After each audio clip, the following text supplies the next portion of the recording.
Datus მხარის შეფასებით მოსამართლე ნინო თარაშულმა პირველი გამოცდა წარმატებით ჩააბარა მსაჯულმა მისცა შესაძლებლობა ალეკო ელისაშვილს რომ სასამართლო პროცესზე დაბრუნდეს. ახლა რუსთავის მეექვსე დაწესებულებაში ყველაზე მკაცრ ციხეში ელისაშვილი ჩვენგან იგებს რომ მას ექნება შესაძლებლობა შემდეგი პროცესიდან მიიღოს სასამართლოს ხდომაში მონაწილეობა, თავადაც დაუსვას კითხვები მოწმეებს და ცადოს სასამართლო უდანაშაულობაში დაარწმუნოს. ადვოკატებმა დღეს დააყენეს შუამდგომობა თქვენს რომ შეჯიბრებითობის პრინციპი დაირღვევოდა თუ ელისაშვილი სხდომებს არ დაესწრებოდა. სხვათა შორის სახელმწიფო ბრალდება წინააღმდეგი არ წავიდა დაცვის მხარის შუამდგომლობის პროკურორიც თანახმა იყო რომ ელისაშვილისთვის სასამართლოს ხდომათა დარბაზის კარი გაეყოთ. Ქალბატონმა მოსამართლემ ნინო თარაშულმა მიიღო გადაწყვეტილება და აგვაყოფილა დაცვის მხარის შუამდგომლობა და ალექსანდრე ელისაშვილი შემდეგ სასამართლოს ხდომას დაესწრება და შეეცემა საშუალება რომ მიიღოს საქმის არსებით გახსნილობაში მონაწილეობა. კონსტიტუციით არის გარანტირებული, კონვენციით არის გარანტირებული ბრალდებული უფლებამოსილება რომ უშუალოდ მიიღოს საქმეში მონაწილეობა.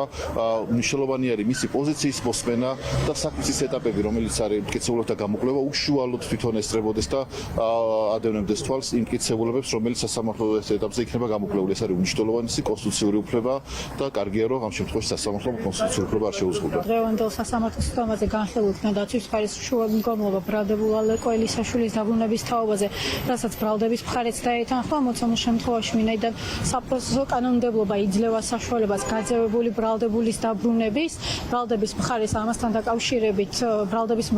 დაკავშირებით თანხმობა განაცხადა, ვინაიდან ბრალდებულს მიეცა შესაძლებლობა დააფიქსიროს თავისი პოზიცია საქმის არსებითი განხილვის ეტაპზე. მას უნდა ჰქონდეს უფლება დააფიქსიროს თავისი პოზიცია თავის საქმესთან დაკავშირებით, რომელიც თავიდან ბოლომდე აბსურდულია და თავიდან ბოლომდე იკერება, რათა ის აქციონ გამოიყვანონ ტერორისტად, რაშიც რეალურად არანაირი ბრალი მას არ მიუძღვის.